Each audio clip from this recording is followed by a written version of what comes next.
Un an s'est écoulé depuis la publication de votre précédent témoignage, numéro 9, chez l'Harmattan. Vous êtes avec nous aujourd'hui pour nous présenter un second témoignage sur votre vie aux côtés de votre enfant polyhandicapé. Quelles ont été vos motivations pour ce second témoignage? Alors principalement, ma motivation était de construire une suite. Voilà, une suite, puisque numéro 9 s'arrête aux 3 ans de mon fils. Et vous vous doutez bien donc, que son handicap ne s'est pas arrêté à ce moment-là. Et puis, j'imagine aussi que toutes les turpitudes et les surprises liées au handicap vont continuer. Donc voilà, une suite était importante. Et puis, le sujet du handicap est aussi l'occasion de pointer du doigt certains dysfonctionnements dans notre société, mais aussi certaines bonnes pratiques. Voilà, il y a des choses qui marchent aussi en France, et voilà, je voulais noter tout ça. Et puis aussi, enfin, ça a été une demande de mes lecteurs. Ils voulaient connaître la suite de notre aventure. Bon, je vous rassure tout de suite, je ne vais pas écrire une saga familiale à l'image des Missoula et des Rougon-Macquart en plusieurs tomes. Quelle est la nouveauté de ce second tome? Alors la nouveauté est que la forme du journal de bord a été complètement abandonnée. C'est un récit chapitré, thématique, et qui comporte une large part consacrée à la philosophie, alors que dans mon précédent témoignage, la philosophie était en filigrane, hein, je n'y ai pas du tout consacré de chapitres entiers.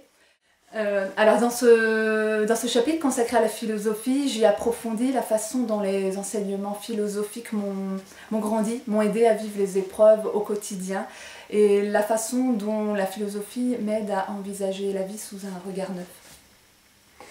Pouvez-vous nous expliquer votre choix de photo de couverture que nous voyons juste à côté de votre premier ouvrage numéro 9? Oui, alors il s'agit du dieu antique Hercule, dont je parle dans le chapitre consacré à la philosophie. Alors, les héros en général et ce dieu grec antique m'inspirent au quotidien. Les vertus du héros qui sont entre autres la bravoure, l'endurance, la maîtrise de soi, la tempérance, sont des vertus que je me plais à entretenir au quotidien de façon très humble évidemment.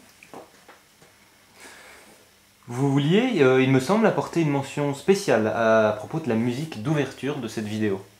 Oui, sur cette musique, donc vous entendrez une reprise personnelle d'un morceau d'un jeune groupe franco-américain qui s'appelle Moriarty. Le morceau s'appelle Private Lily. Et dans ce morceau, vous entendrez mon mari à la guitare, mon fils au tambourin au début du morceau et moi au chant. Voilà, donc c'est un enregistrement maison tout à fait amateur. Et j'ai pas du tout la prétention qu'il soit parfait. Et la musique est aussi une thématique que j'aborde dans mon livre, parce que c'est une pratique concrète dans ma vie qui me procure un réel épanouissement et qui est très libérateur pour moi. Enfin, une dernière question, comment se porte votre fils aujourd'hui? Alors mon fils Abel a 4 ans et demi. Il se porte bien, ça va. Là, il est en garderie actuellement. Il va à l'école, il a fait sa première rentrée scolaire en septembre à temps très partiel. Et puis, il commence à vouloir faire quelques pas de lui-même, il est très volontaire. Il tient assis convenablement maintenant, même s'il ne sait pas s'asseoir. Et il tient debout avec un petit appui. Donc il y a de beaux progrès constants d'année en année. Les médecins sont encourageants, même si évidemment la malformation de son chromosome 9 est irréversible.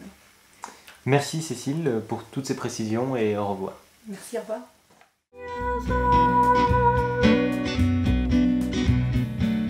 No need to study, no